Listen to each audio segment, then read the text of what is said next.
Hey, what's up, Called? My name is Landon. I'm one of the leaders here, and whether you're in Eva or Salt Lake, or if you're watching this online on our app somewhere in the future, we're so glad that you're joining us. We are in a pretty new series called Discover Your Story, and it's all about how your story can bring God glory. See, last week we talked about how God is the perfect person. He's the most qualified person to be the author of our lives. He is all knowing, He's all powerful, and He's everywhere. I mean, that means that He knows everything about you. That means He can do anything through you, and that means He's always going to be with you. He's all knowing, He's all powerful, and He's everywhere. And so, with someone with those qualifications, with those characteristics, I mean, what better person to be our author than God? And that's what we talked about last week. This week we're jumping in and we're talking about how God can change the end of our stories. See, I don't know about you, but I would consider myself a Christian when I was 13 years old. Okay, and that's when I started to come to God. But that means that before I was 13, growing up was like me before God. I had some struggles, I had some issues, maybe I had some things that I was dealing with, and that was me before God. Someone say before God. But when I came to God at 13 years old, I started to experience what it was like after God came into my life. And when I gave my life to God and when I was experiencing what it was like after God came into my life, I could see Him rewriting my story, rewriting the ending of my story. And I want to let you know, and I want to encourage you that God has the power to rewrite your ending. Maybe some of you, maybe you feel like, well, I always knew church. I grew up in church from a kid. All I can remember is church and God. So I don't really have a before God. Well, maybe you don't have a before God in your entire life, but we all have before God in our life somewhere. Maybe it's an area of your life that you didn't let God into yet.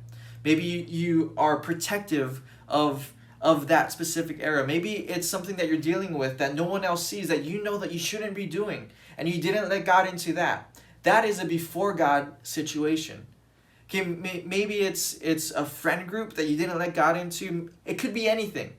It's just wherever that you feel that God is not in your life right now because you didn't let Him into that situation yet. And so we all have an area of our life or a point in our life that was before God.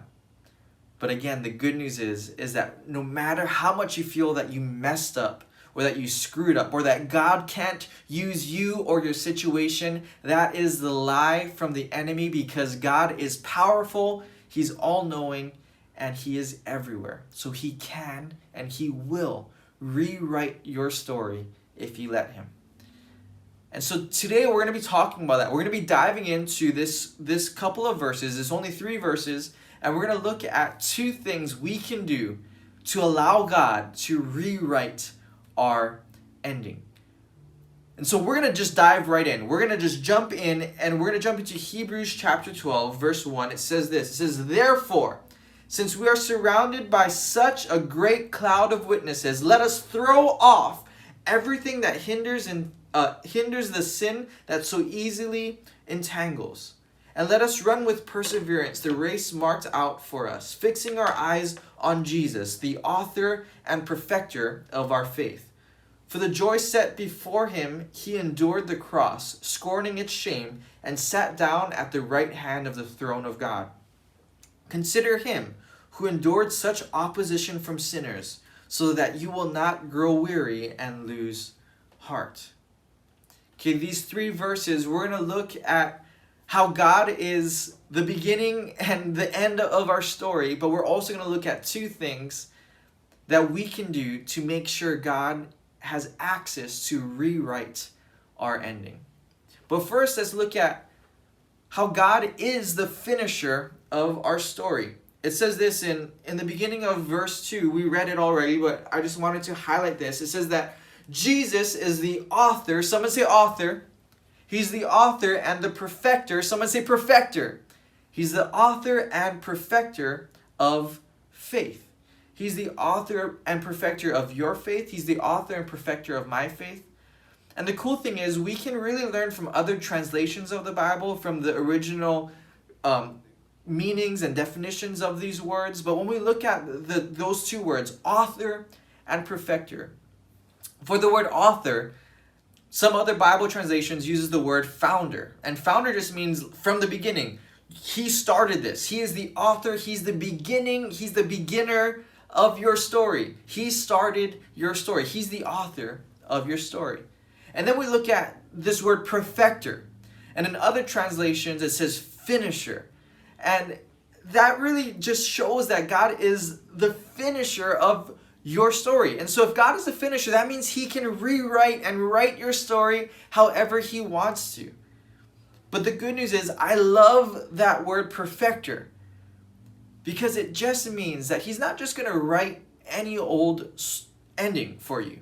He's going to write the perfect ending. He's going to keep changing it until it's perfect. He's the perfecter. He's going to continually reevaluate and perfect your ending until it is perfect. I mean, that's just like our GWAM. You're just trying to figure out the last combinations of that code, and you're changing it until it fits perfectly. And that's what God wants to do with your life. He wants to write an ending that is perfect. He's the beginning, he's the author, and he's the finisher. He's the perfecter, the ending of our story. So God has the ability to write our story and to rewrite our ending, to perfect it.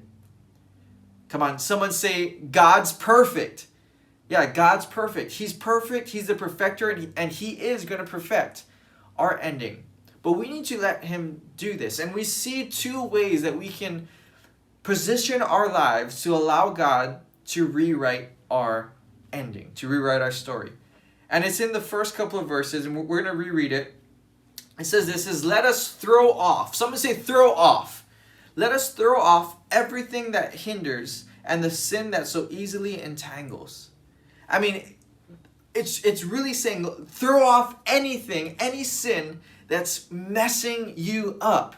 If you feel like you're screwing up, you're messing up, whatever that is, throw it off. Just throw it away.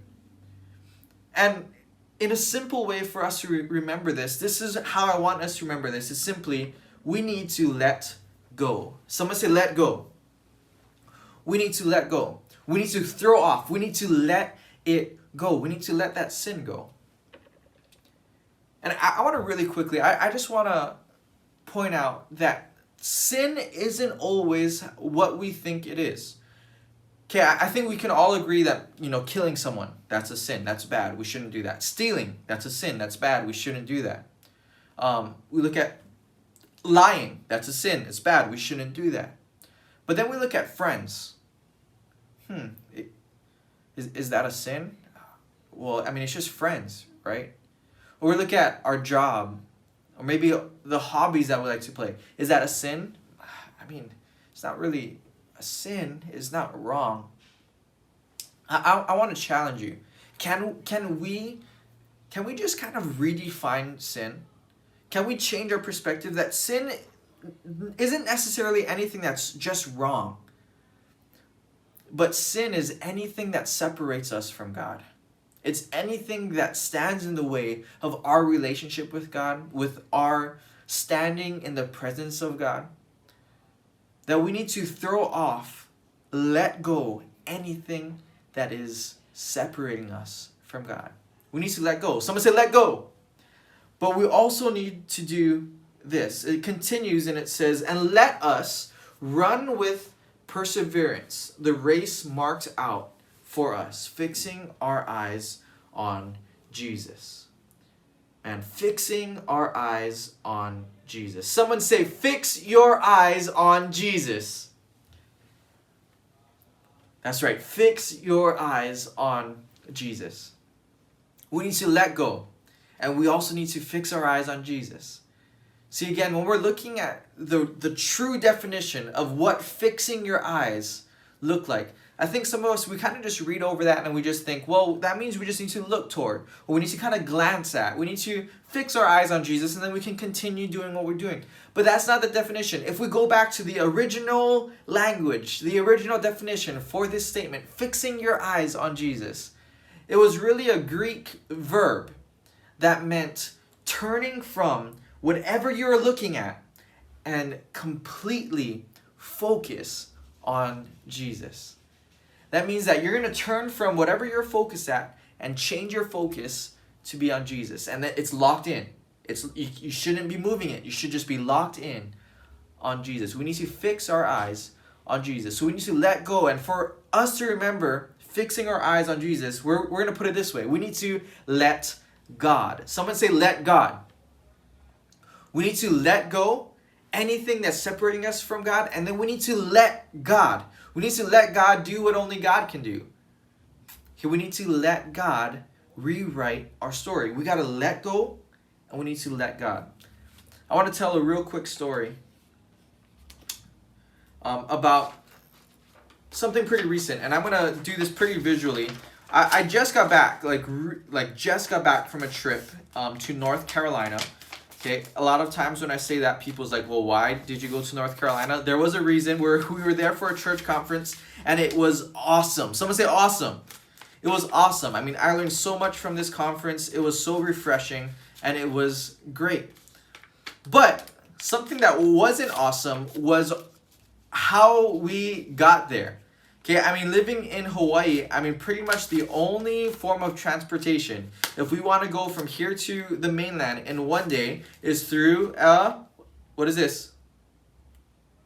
It's through an airplane, right? Like, if I want to go to California or anywhere, even North Carolina for this, in this story, that means I need to get on a plane, and to go to North Carolina, it's about 10 hours, a 10-hour journey, all the way to North Carolina. That's 2 planes. That means I'm going about 9 hours to Georgia and then an hour to North Carolina. And I'm flying on this plane. And when we got back Friday. So today we got back and we flew back 9 hours to Hawaii.